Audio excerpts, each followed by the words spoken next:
evening and welcome to News Watch, this 13th day of September 2022, where a new chapter has been opened in the history of the nation as William Ruto ascends to power, makes a raft of promises to fulfill during his tenure. We have these and many more stories on this broadcast tonight. I'm Tonny Omondi and our sign language interpreter is Boniface Murithi.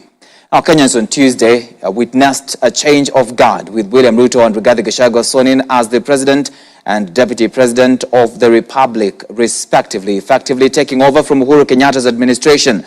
Ruto took the oath of office as the 5th President of Kenya in an event presided over by Chief Registrar of the Judiciary, Omondi, in the presence of Chief Justice Martha Koome at Kasarani Stadium in Nairobi. In his inaugural speech as the head of state, Ruto made a raft of promises, including transfer of financial autonomy of National Police Service to the Inspector General of Police and lowering the cost of living through cheap fertilizer to farmers. As Kennedy Kimani now reports, Deputy President Rigathi Gachagua, who also took oath of office, stated that Ruto's administration marks the beginning of freedom in Kenya.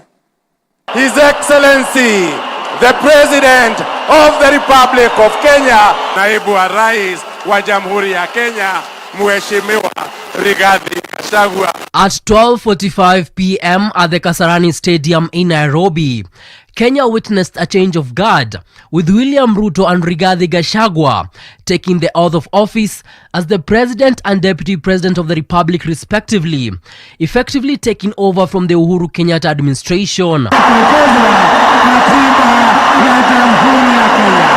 Chief Registrar of the Judiciary, Omondi, administered the oath in the presence of Chief Justice Martha Koome. I, William Samoei Ruto,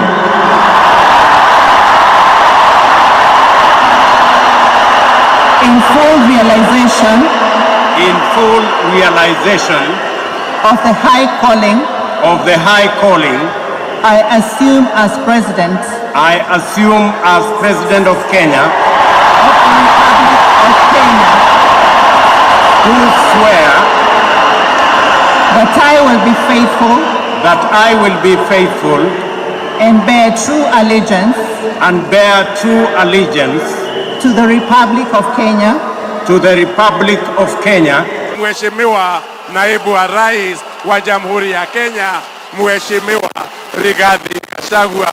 In his inaugural speech as the head of state, Ruto made a number of promises, key among them being the appointment of 6 judges already nominated to the Court of Appeal and High Court, transfer of the financial autonomy of the National Police Service to the Inspector General of Police, and lowering the fertilizer price from 6,500 shillings to 3,500 shillings. Ladies and gentlemen, my government commits to create a business-friendly environment, eradicate barriers that hamper business development and growth, and make Kenya one of the most compelling and attractive business destinations. Ladies and gentlemen, I stand here on my day one as President. I make a commitment that in the days ahead, I will make pronouncements that are going to better define the trajectory of my administration. I promise to make every Kenyan proud and to ensure the economic well-being of all of us. Deputy President Rigathi Gachagua, who also took the oath of office, stated that Ruto's administration marks freedom for Kenya, and the days when people were targeted because of the association with Ruto are now over. Freedom is here. Let every Kenyan be prepared to work hard.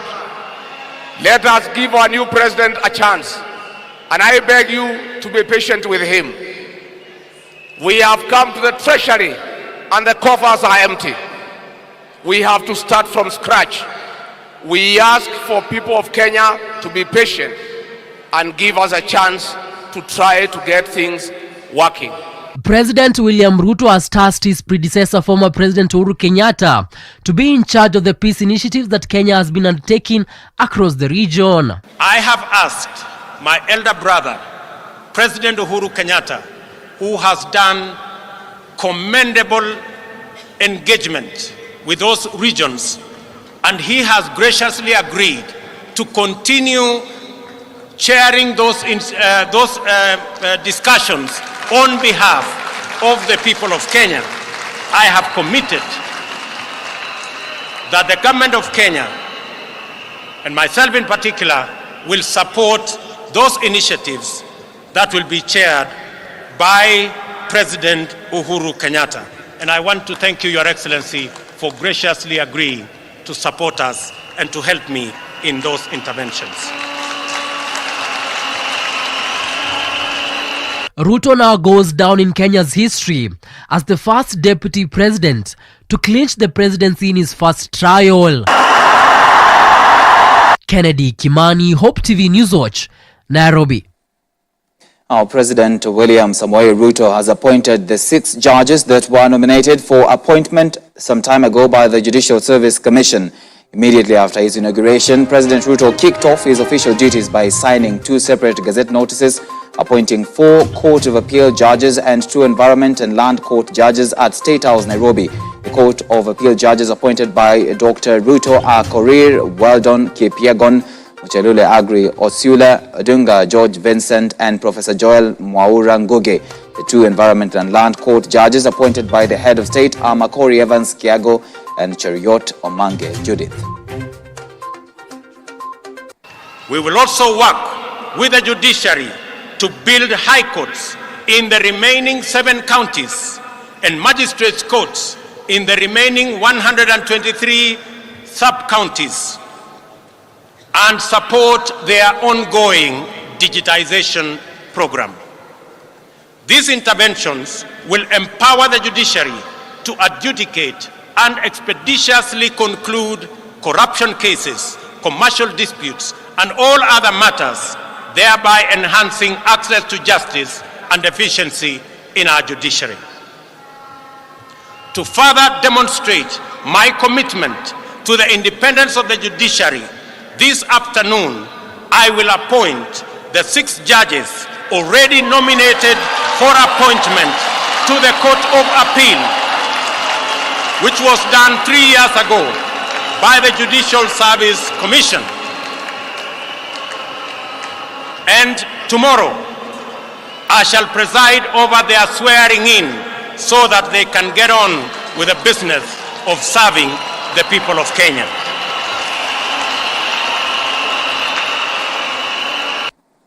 Meanwhile, 4 Court of Appeal judges will be sworn in tomorrow at State House, Nairobi. This follows the signing of an executive order on the appointment of the judges this evening by President William Ruto. The 4 include Korir Weldon Kipyegon, Mushelule Agri Otsula, Odunga George Vincent, and Joel Mwaura Ngugi. In the presence of Deputy President Rigathi Gachagua, the President also signed an executive order on the appointment of judges of the Environment and Land Court.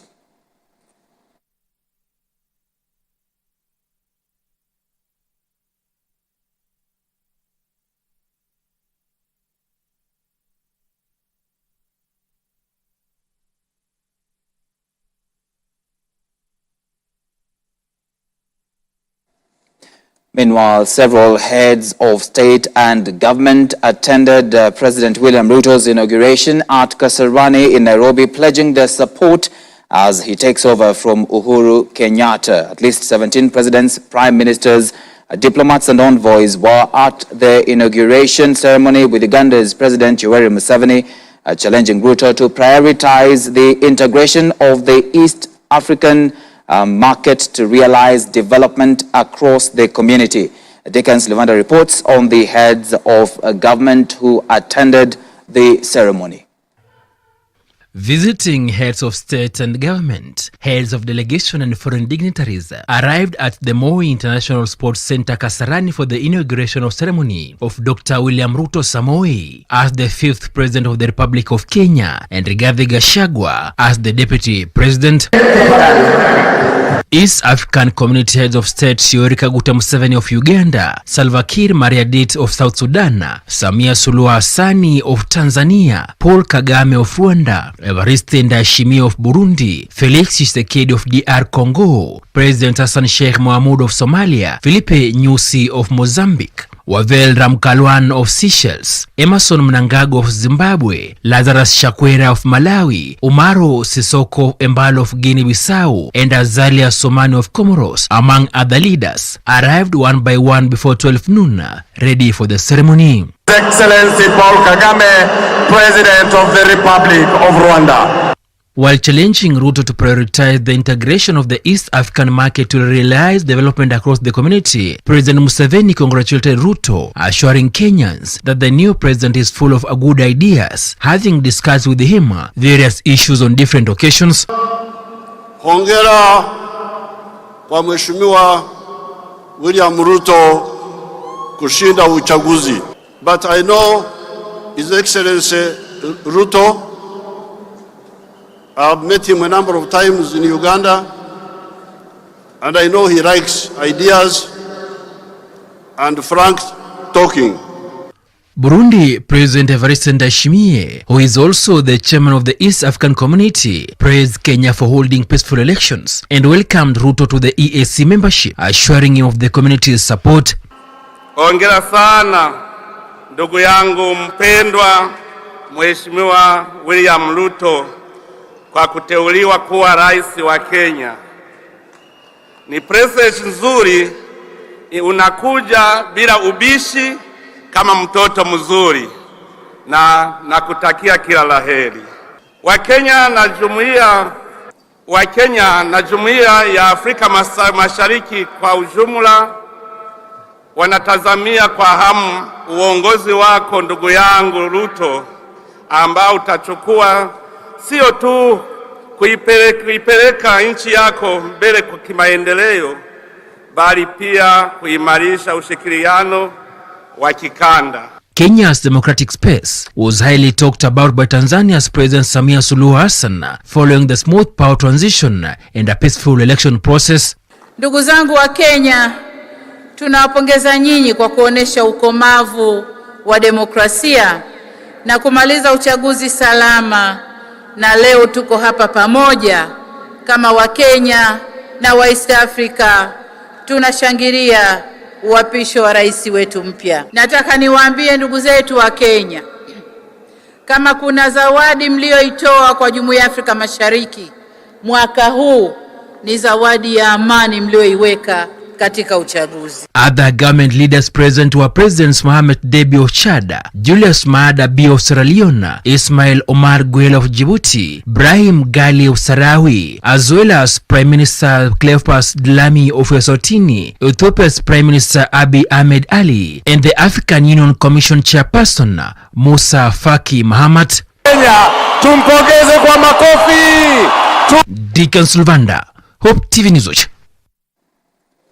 Right, with that report by Dickens Luvanda, Newswatch now takes a short break. We'll be back with more stories making headlines in the country, and of course, the swearing in of William Ruto and Rigathi Gachagua. Do stay with Newswatch.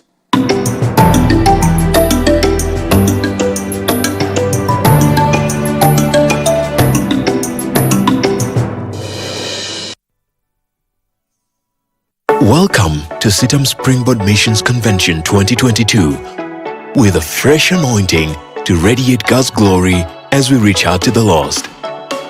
Join us at Sitam Valley Road from the 20th to the 24th of September 2022 at 2 p.m. daily. The convention themed Till the Whole World Hears will definitely revive and uplift your faith. Anointed speakers include, among other speakers, Bishop Callisto Odede, the presiding bishop of Christ is the Answer Ministries, a renowned and passionate international speaker on missions. Dr. Sami Wanyonyi, the founder and lead evangelist of Shine in the World Ministries, based in Minneapolis, USA, who has preached the good news of Jesus Christ to millions of people in North America, Africa, and Asia. Yes, in this world of bad news, in this world of fake news, the gospel is more relevant than ever before. Dr. George Ogalo, the Chief Operating Officer at the International Fellowship of Evangelical Students, IFES, and Dr. Stanley Mukolwe, the Director of Family Life Ministry at the Navigators in Africa and highly sought after speaker on family ministry, parenting, mentoring, and leadership development. And this gospel of the kingdom will be preached in the whole world as a testimony to all nations, and then the end will come. Matthew chapter 24 verse 14. Don't miss, for this convention is meant for you. Save the dates. Entrance is free. For more information, visit springboard.citam.org. Spread the word and use the hashtag Springboard2022 to join the conversation. All are welcome. Are you a talented youth between the ages of 18 and 24 years? The Rough. Can you sing? Can you dance? Where Hujafua Mike or any other performances? The Rough. Auditions in Eldoret will be held on the 15th of September and in Nakuru on the 17th of September. The Rough is a chance to showcase your talent in music, dance, poetry, acrobatics and more, and stand a chance to win 300,000 shillings, a recording deal at Hope Recording Studios, and many more prizes. To register, send an SMS starting with hashtag The Rough with your name, county and talent to 22232. That is 22232 to get an invite to auditions happening near you. For more information, please call 0709-861-223. That is 0709-861-223. Or log on to www.hopemediakenya.org for details. The Rough. Identifying talent, inspiring passion. Powered by Hope FM and Hope TV.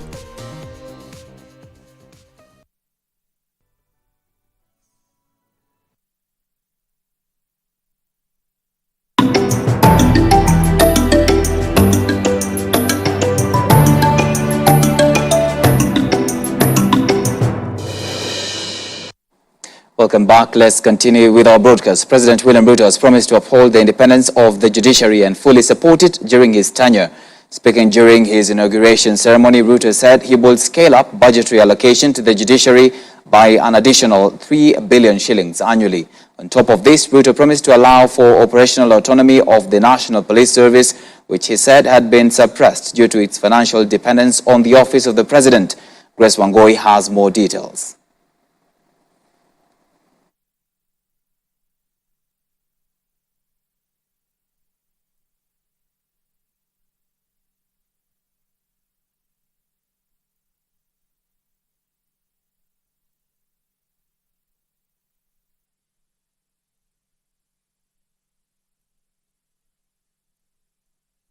Okay, we will be bringing you that report shortly, and of course we do realize that we have a technical hitch, but we'll be bringing you that report by Grace Wangoi shortly. Let's now move on. Even as former President Uhuru Kenyatta has handed over power to President William Ruto, he will still take part in the affairs of the government and support the current regime in fulfilling some of its agenda. President William Ruto, during his inauguration, announced that former President Uhuru Kenyatta will continue to lead peace initiatives across the region on behalf of the government. In his speech, Ruto cited Ethiopian and Great Lakes conflict, further stating that the country is committed to partnering with other countries in enhancing peace, security, and prosperity of the East African region.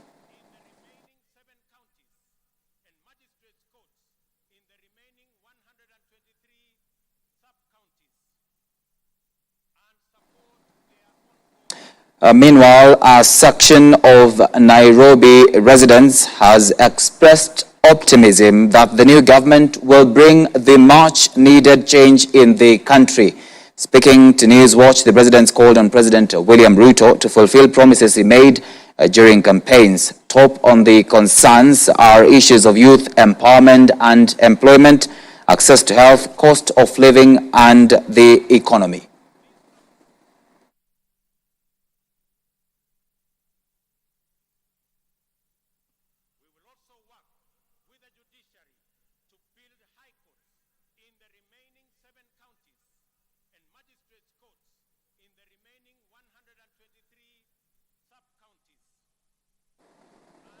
Now, Deputy President Rigathi Gachagua says he is ready to work as the principal assistant of the president, adding that he has his full support Gachagua, who spoke after he was sworn in as deputy president, said it will be a daunting task to fill his predecessor's big shoes. He at the same time lauded President William Ruto for the work done during his tenure as deputy president after election in 2013. He called on Kenyans not to assess his performance in comparison with that of William Ruto.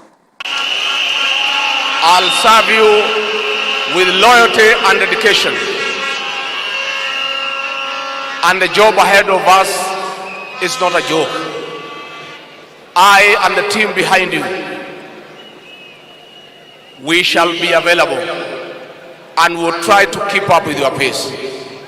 I know I am getting in shoes that are almost impossible to fill.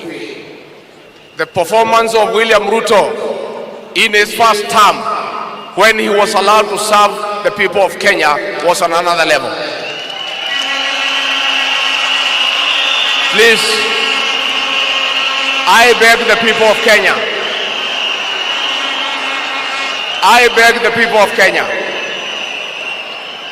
not to measure me with the performance of William Ruto, because you might get disappointed.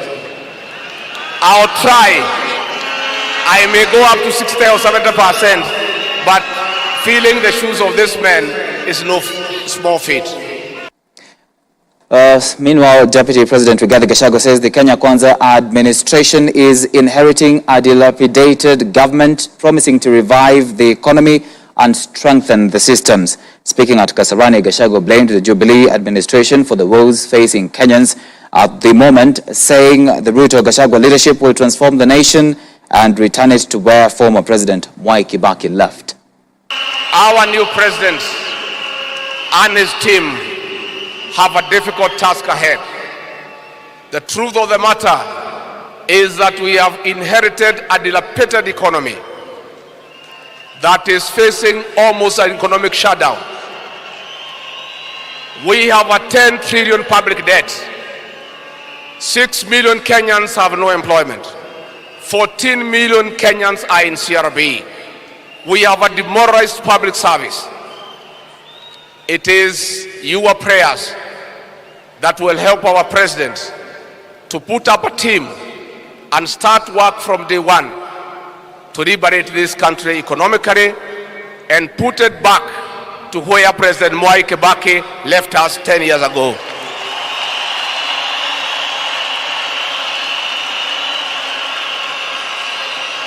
Your Excellency, the President, I want to tell the people of Kenya that today is a great day. Freedom is here with us. Freedom is here with us.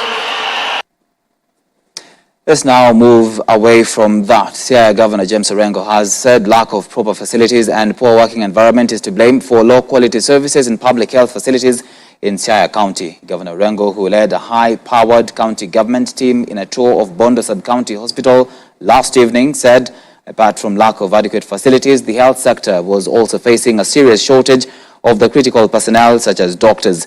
The governor, who was flanked by, among others, Bondo Member of Parliament Gideon Ochanda, Deputy Governor William Udol, and the Health and Sanitation County Executive Committee member Dismas Wakla, expressed his government's commitment to improving services and assured Siaya residents that the perennial shortage of drugs will be a thing of the past when the county receives its delivery of consignment from the Kenya Medical Supplies Authority in the next 2 weeks.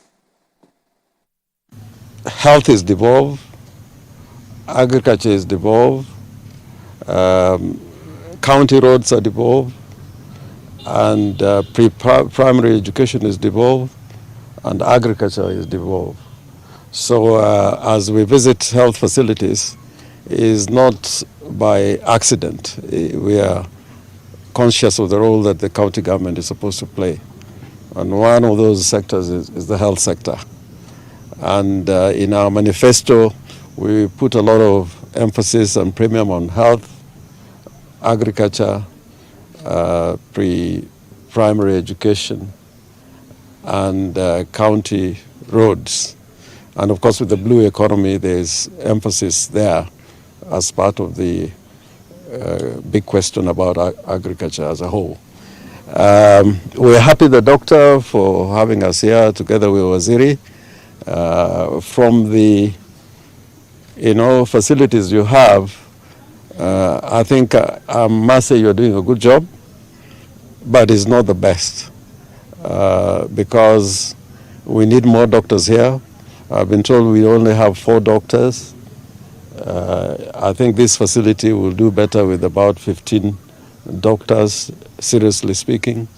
And also, as Dr. Chanda has said, in terms of facilities, we're grateful that there's an oxygen plant here. We're grateful there are equipment in the Department of Radiology and so on. But the bottom line is that we have to do better to provide a better working environment for the staff who work here, and also to be able to provide better services to the people and the patients who come here.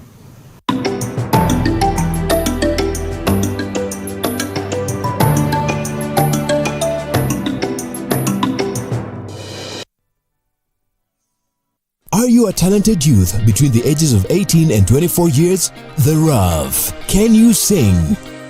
Can you dance? Where Hujafua Mike or any other performances? The Rough. Auditions in Eldoret will be held on the 15th of September and in Nakuru on the 17th of September. The Rough is a chance to showcase your talent in music, dance, poetry, acrobatics and more, and stand a chance to win 300,000 shillings, a recording deal at Hope Recording Studios, and many more prizes. To register, send an SMS starting with #The Rough with your name, county and talent to 22232. That is 22232 to get an invite to auditions happening near you. For more information, please call 0709-861-223. That is 0709-861-223. Or log on to www.hopemediakenya.org for details. The Rough. Identifying talent, inspiring passion. Powered by Hope FM and Hope TV.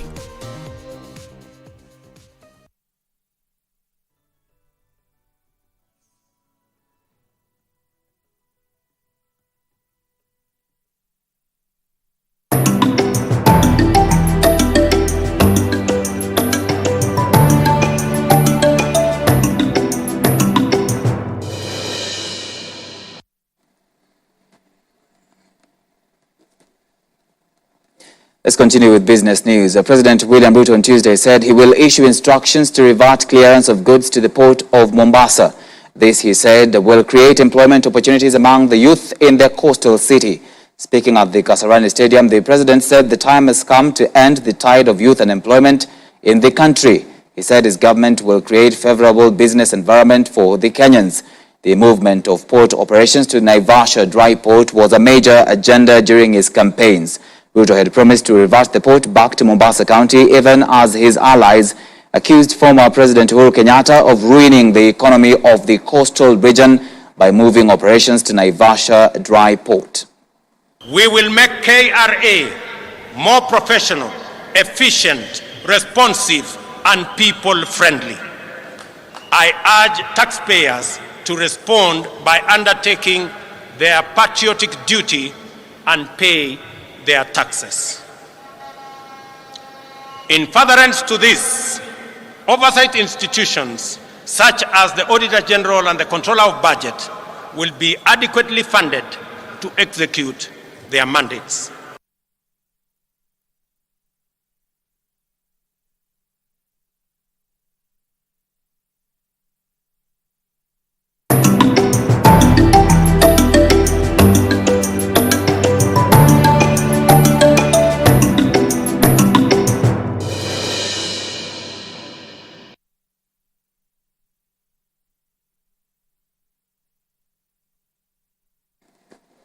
Right, some sports news now. Liverpool will be looking to issue a response to recent poor performances as they host Ajax in the Champions League tonight. Jurgen Klopp's side were humiliated in their group stage opener away at Napoli last week, having been outclassed in every department by Serie A's side. In another fixture, Tottenham Hotspur will be hoping to make it 8 games unbeaten in a row at the start of the 2022-2023 season, when they face Sporting CP. Other matches slated for tonight include Bayern Munich versus Barcelona and FC Porto versus Club Brugge.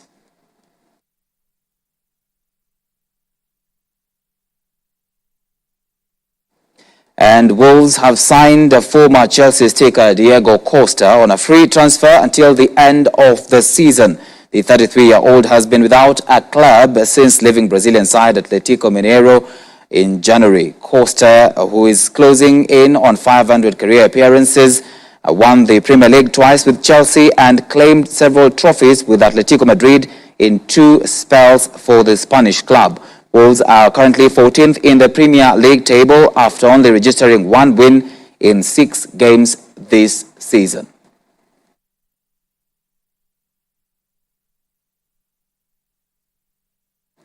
All right, with that, we've come to the end of this live broadcast tonight on Newswatch. Thank you so much for staying with us. I'll see you again next time. My name is Tonny Omondi, and our sign language interpreter has been Boniface Murithi. Have a good night and God bless.